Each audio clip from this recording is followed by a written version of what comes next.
I am in Canada, so it cost me about 30% more than that in my currency. Ouch.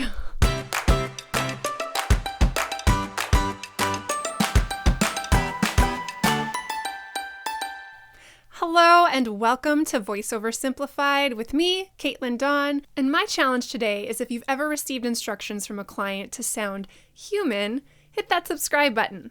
Let's get into it. I thought this would be a great video just to illustrate, my startup costs to get into voiceover, and that it's not something you want to get into lightly. It's a business startup just like any other business, and voiceover isn't really something you can get into to make a quick buck. To build a sustainable professional career where you can charge appropriate rates, and that really helps us all in the industry, is if you can charge appropriate rates, you need to invest in your equipment, in your training, because your voice is your product, so you want to invest in it. So this just highlights all the things that I spent money on getting my voiceover career up and running. Expense 1 is my vocal booth. I built it myself, and it cost me about $750. You can actually build it yourself. I'll show you a little clip of it. So the way I built it actually is I did a 2x4 frame for the vocal booth, and I planned it out. And then I used Ruxol Safe and Sound insulation, which is like a sound absorbing insulation. You can also use it for sound panels and bass traps in the corner of your room. I purchased isolation blankets from Vocal Booth To Go to be like my door, and some more sound absorbing materials inside my booth just to cover bases. And I've also used a Vocal Booth To Go studio blanket as a window treatment, and I also intend to get one covering my door because that's actually really important as well. But anyway, for my vocal booth, I got Vocal Booth To Go studio blankets, and I'll put a link for that in the description as well.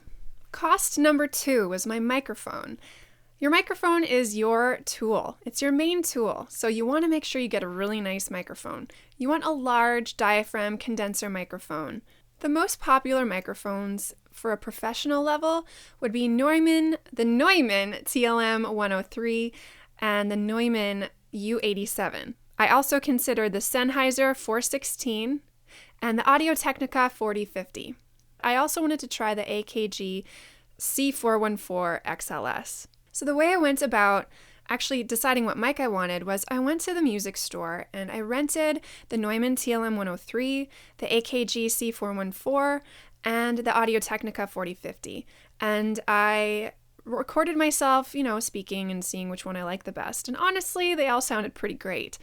I utilized the help of my uncle, who's an audio engineer, and he thought that the TLM 103 sounded great, so that's the one I purchased. I also found a good deal on it.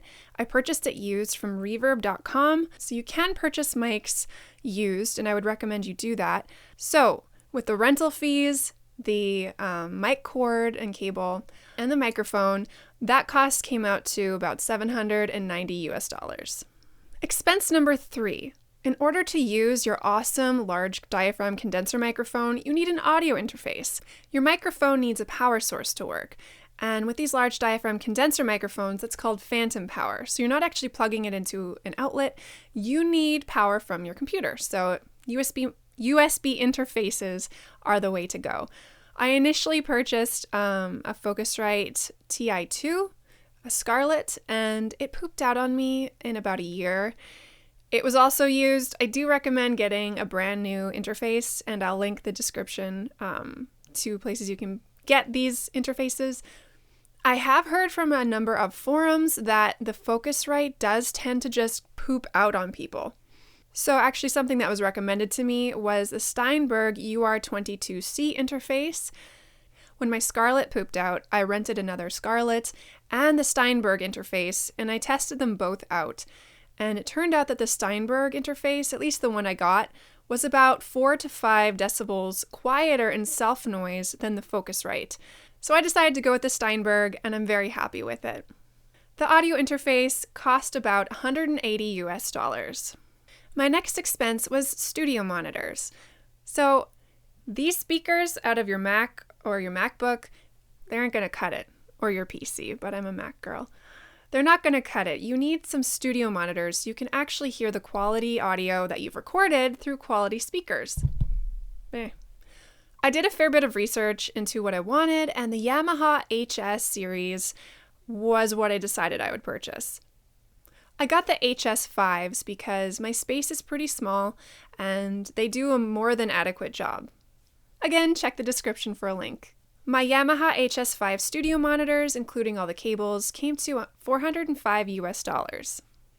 The next expense is headphones, which actually I got for Christmas, so I didn't pay for them, but I'll tell you the value anyway. The biggest thing with headphones is you need something that's comfortable and closed back so that what you're hearing in your headphones doesn't cause issues with your microphone, what your microphone's picking up.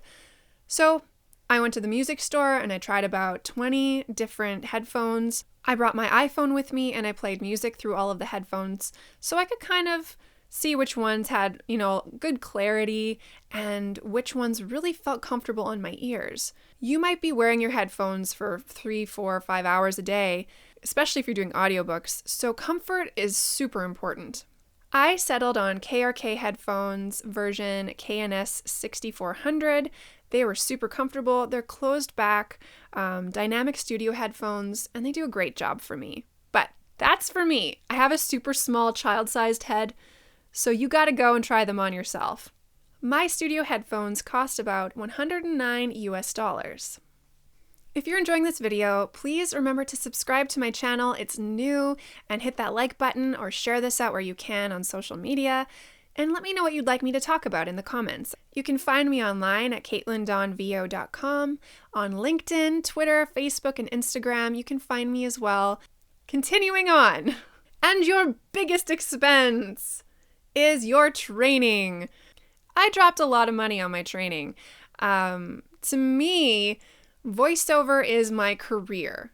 And in order to be competent and know what I need to know, I wanted well-rounded training. So I decided to go with Edge Studio from New York City. They have a very comprehensive course. They have webinars that tell you all about business and money and marketing, things like vocal health and home studio. It's just very well-rounded. And I also purchased 3 demo packages through them as well. And my coach, Jen Sims, she's awesome. And they've got an amazing set of instructors. I know Johnny Heller is their audiobook coach, and he has been nominated for a Grammy for his Charlotte's Web work. So these are like industry pros. You're really learning from the best. So all told, my training to date has cost about $4,750.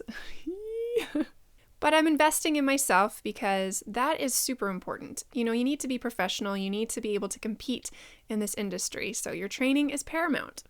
And the last thing I'm going to cover on this list are my website costs.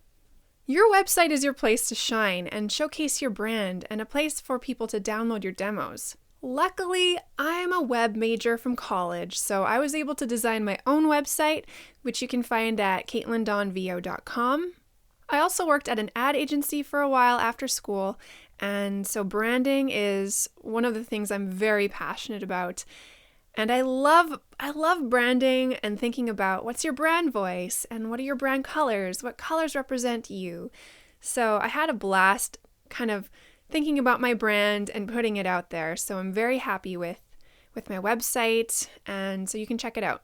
So costs that you will incur getting a website mainly is your hosting. So you got to find a really good host. And if you're going to do it the DIY route, I recommend getting a WordPress theme and customizing your theme. So a lot of hosts will have a really good discount for your first 2 or 3 years. And then after that, they just like skyrocket those prices. So when you're searching for your host, look long term and think about who's giving me the most for my money and who is not gouging their prices after 3 years when your hosting renews. I used DreamHost, and I'll put a link to them in the description as well. The next is registering your domain name. So you can choose, like for me, I got KatelynDawn.com, KatelynDawnVO, and KatelynDawnVoiceover.com, and all of them redirect to my main domain. Costs about, $5 to $10 to register a domain initially, and then when you renew it, it's usually a bit more than that. But I'll put a link to the description as well where you can register some domain names. Another cost you can incur doing your website is if you get a premium WordPress theme. So I actually decided to go with Divi. They're basically a what you see is what you get website builder where you can build it from the front end. So you can add in pictures and text and everything right there on the front end of the website, as opposed to designing everything in the back end. So those are my recommendations if you want to do it yourself. There's also other ways. You can hire a web designer to do this all for you. I'm not sure how much they charge. Yeah, I might get into designing websites for voice actors, but I'm not sure. I'm pretty devoted to voiceover at the moment. And another cost you will incur with a website is a professional photo. So advice I've heard about photos on websites is if you look like your voice, use a photo. If you don't, maybe get an avatar. This cost could be, an artist, a graphic artist making, a little cartoon of you, or a photographer taking photos of you. So all of the website costs that I incurred from doing my own website myself was around $500. So all of my investments to date, my vocal booth, my microphone, my audio interface, my studio monitors, my headphones, my training, and my website. The grand total is around $7,484. I am in Canada, so it cost me about 30% more than that in my currency. Ouch. It was about 10,000 Canadian. Anyway, so that was a deep dive into my initial investment into voiceover. Hopefully you've learned something and you can think about your budget and how you can save money or acquire money to pay for these types of things.